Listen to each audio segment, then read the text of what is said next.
Hello my dear students, നമ്മളിന്ന് module 2 ആണ് start ചെയ്യുന്നത്. മൊഡ്യൂൾ 2 ഫസ്റ്റ് പാർട്ടാണ് നമ്മൾ നോക്കുന്നത്.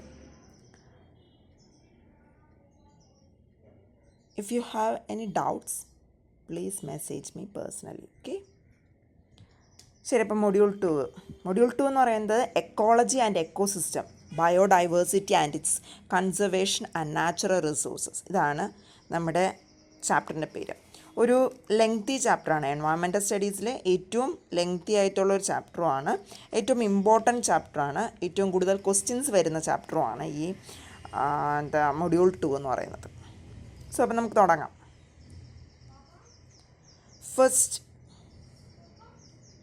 ഫസ്റ്റ് ഇതിൽ പറഞ്ഞിരിക്കുന്നതെന്ന് പറയുന്നത് എക്കോളജിയാണ്. എന്താണ് എക്കോളജി? എന്താണ് എക്കോളജി എന്ന ടേം ഡിറൈവ് ചെയ്തേക്കുന്നത് 2 ഗ്രീക്ക് വേർഡ്സിൽ നിന്നാണ്. എന്ത് ചെയ്യുന്നത്? എക്കോളജി എന്ന വേർഡ്സ് ഡിറൈവ് ചെയ്തേക്കുന്നത് 2 ഗ്രീക്ക് വേർഡ്. ഒന്നെന്ന് പറയുന്നത് ഓയിക്കോസ് ആൻഡ് ലോഗോസ്. ഒന്നെന്ന് പറയുന്നത് എന്താണ്? ഓയിക്കോസ് ആൻഡ് ലോഗോസ് എന്ന 2 ഗ്രീക്ക് വേർഡിൽ നിന്നാണ് എന്ത് ചെയ്യുന്നത്? എക്കോളജി എന്ന വേർഡ് ഡിറൈവ് ചെയ്തേക്കുന്നത്. ഓയിക്കോസ് എന്ന് പറയുന്നത് അതിൻ്റെ അർത്ഥം എന്ന് പറയുന്നത് ഹോം എന്നാണ് അതിൻ്റെ അർത്ഥം. ലോഗോസ് മീൻസ് എന്താണ്? Study of. എന്താണ് ലോഗോസ് എന്ന് പറഞ്ഞാൽ? എന്താണ്? Study of. സോ എക്കോളജി എന്ന് പറയുമ്പോൾ എന്താണ്? It's A study of living organism at home എന്നാണ് എക്കോളജിയുടെ ലിറ്റററി മീനിങ്. ഓക്കെ, അപ്പോൾ എക്കോളജി എന്ന് പറയുന്നത് 2 വേർഡ്സിൽ നിന്നാണ്, ഓയിക്കോസും ലോഗോസും. അപ്പം അതിൻ്റെ മീനിങ് എക്കോളജി എന്ന് പറയുമ്പോൾ എന്താണ്? Study of living organisms at home. Definition of ecology. എക്കോളജിയുടെ definition. According to Taylor, ecology is the science of all relations of all organisms to all their environment. Science of all relations of all organisms, എല്ലാ ഓർഗാനിസത്തിൻ്റെയും എന്താണ്? ഒരു relation, ഒരു science, അതാണ് എന്ത് ചെയ്യുന്നത്? Ecology എന്ന് പറയുന്നത്. ആൻവേർഡ് ഡെഫിനിഷൻസ് എക്കോളജിയുടെ പറയുന്നതാണെങ്കിൽ എന്താണ്? Scientific approach to the study of environmental interactions which control the welfare of living things, regulating the distribution, abundance, reproduction and evolutions. ഓരോ ടേമും വ്യക്തമായിട്ട് മനസ്സിലാക്കി പഠിക്കുക. അതാണ് എക്കോളജി എന്ന് പറയുന്നത്. സോ എക്കോളജി എന്ന് പറഞ്ഞാൽ എന്താ? Scientific approach to the study of environment interactions which control the welfare of living things. എന്താണ്? എൻവയൺമെൻറ്റ് ഇൻട്രാക്ഷൻസ് എന്നും അതുമാത്രമല്ല which control the welfare of living things, regulating the distribution, abundance, reproduction, evolution. ഇത് മൊത്തം വരുന്നതാണെന്ന് ecology എന്ന് word പറയുന്നത്. Okay, so അപ്പോൾ എക്കോളജിയുടെ ഡെഫിനിഷനായി. നെക്സ്റ്റ് ടേം എന്ന് പറയുന്നത് എക്കോസിസ്റ്റം. എന്താണ് എക്കോസിസ്റ്റം? എക്കോസിസ്റ്റം എന്ന് പറയുമ്പോൾ ശരിക്കും പറഞ്ഞാൽ എന്താണ്? നമ്മുടെ എൻവയൺമെൻറ്റിൽ എന്ന് പറയുന്നത് ലിവിങ് തിങ്സും ഉണ്ട്, നോൺ ലിവിങ് തിങ്സും ഉണ്ട്.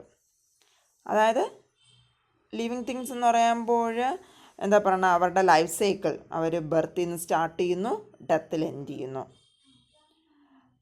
അത് മാത്രമല്ല, അവരുടെ ലൈഫ് സൈക്കിൾ മൊത്തം എന്ത് ചെയ്യുന്നു? ഫുഡ്, ന്യൂട്രീഷൻ, എനർജി, അങ്ങനെ ഒരു ഫ്ലോ ആണ് എന്ത് ചെയ്യുന്നത്? എക്കോസിസ്റ്റത്തിൽ വരുന്നത്. ആ ഒരു മൊത്തം ഉള്ളതാണ് എന്ത് ചെയ്യുന്നത്? അതിൽ ചിലപ്പോൾ എന്താണ്? ലിവിങ് തിങ്സും വരാം, നോൺ ലിവിങ് തിങ്സും ഇൻക്ലൂഡ് ചെയ്യാം. എന്ന് പറഞ്ഞാൽ ലിവിങ് തിങ്സിൻ്റെ ആ സൈക്കിളിൽ നോൺ ലിവിങ് തിങ്സും എന്ത് ചെയ്യുന്നു? ഇൻക്ലൂഡഡ് ആണ്. ലിവിങ് തിങ്സ്, പ്ലാന്റ്സ്, ആനിമൽസ്, നമുക്ക് കാണാൻ പറ്റാത്തതായിട്ടുള്ള മൈക്രോ ആയിട്ടുള്ള ലിവിങ് ഓർഗാനിസംസ് എല്ലാം ഉണ്ട്. നോൺ ലിവിങ് തിങ്സ് എന്ന് പറയുമ്പോൾ നമ്മുടെ ചുറ്റുപാടും കാണുന്ന എൻവയൺമെൻറ്റ്, എയർ, ഓയിൽ, അങ്ങനെ പോകുന്നു എക്കോസിസ്റ്റം എന്ന് പറയുമ്പോൾ. അപ്പോൾ അതിൻ്റെ ഒരു ഡെഫിനിഷനാണ് ഇവിടെ കൊടുത്തിരിക്കുന്നത്. Ecosystem is defined as a complex of living organism, physical environment, and all their interrelationship in a particular unit of എന്ന് പറഞ്ഞാൽ എന്താണ്? Complex of living organisms. എന്ത് ചെയ്യുന്നു? ലിവിങ് ഓർഗാനിസം, ഒത്തിരി ലിവിങ് ഓർഗാനിസം, ശരിയല്ലേ? നമ്മുടെ ഹ്യൂമൻ ബീങ്സ് അല്ല, നമ്മുടെ ബേർഡ്സ്, ആനിമൽസ്, പിന്നെ കുഞ്ഞു നമുക്ക് കാണാൻ പറ്റാത്തതായിട്ടുള്ളതും കാണാൻ പറ്റുന്നതുമായിട്ടുള്ള ഒരുപാട് എന്താണ് ഓർഗാനിസംസ്. പിന്നെ ഫിസിക്കൽ എൻവയൺമെൻറ്റ്, നമ്മുടെ മൊത്തത്തിലുള്ള environment and their interrelationship. ഇതാണ് എന്ത് ചെയ്യുന്നത്, എക്കോസിസ്റ്റം എന്ന് പറയുന്നത്. Okay, next structure of ecosystems.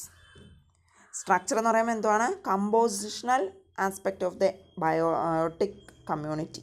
അതാണ് എന്ത് ചെയ്യുന്നത്, നമുക്ക് വേണമെങ്കിൽ എക്കോസിസ്റ്റം എന്ന് പറയുന്നത്. എന്ന് പറഞ്ഞാൽ എക്കോസിസ്റ്റത്തിൽ 2 കമ്പോണൻസ് ഉണ്ട്. ഒന്നെന്തുവാണ്, ബയോട്ടിക് കമ്പോണൻറ്റും ദെൻ അടുത്തുണ്ട് അബയോട്ടിക് കമ്പോണൻസ്. അബയോട്ടിക് കമ്പോണൻസ് എന്ന് പറയുമ്പോൾ എന്താണ്, ഇറ്റ്സ് എ നോൺ ലിവിങ് ആണ്.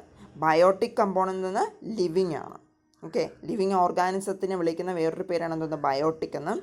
നോൺ ലിവിങ് ഓർഗാനിസത്തിനെ അല്ലെങ്കിൽ നോൺ ലിവിങ് കമ്മ്യൂണിറ്റിയെ വിളിക്കുന്നതാണ് എന്തോന്ന്, അബയോട്ടിക് എന്ന് വിളിക്കുന്നത്.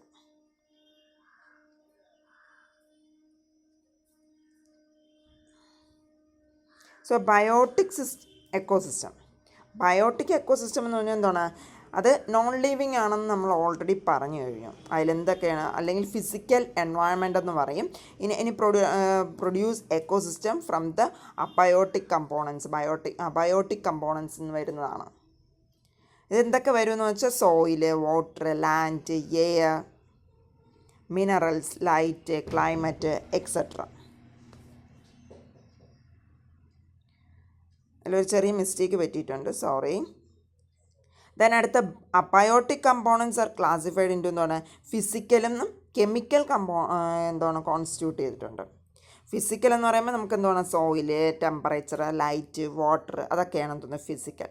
കെമിക്കൽ എന്ന് പറയുമ്പോൾ എന്തുവാണ്, എന്താണ് കാർബൺ, ഹൈഡ്രജൻ, അതുപോലുള്ള ഗ്യാഷ്യസ് ആയിട്ടുള്ളതും ഫാറ്റ്, പ്രോട്ടീൻ അങ്ങനെയുള്ളതുമാണ് എന്തോന്ന് കെമിക്കലായിട്ടുള്ളത്.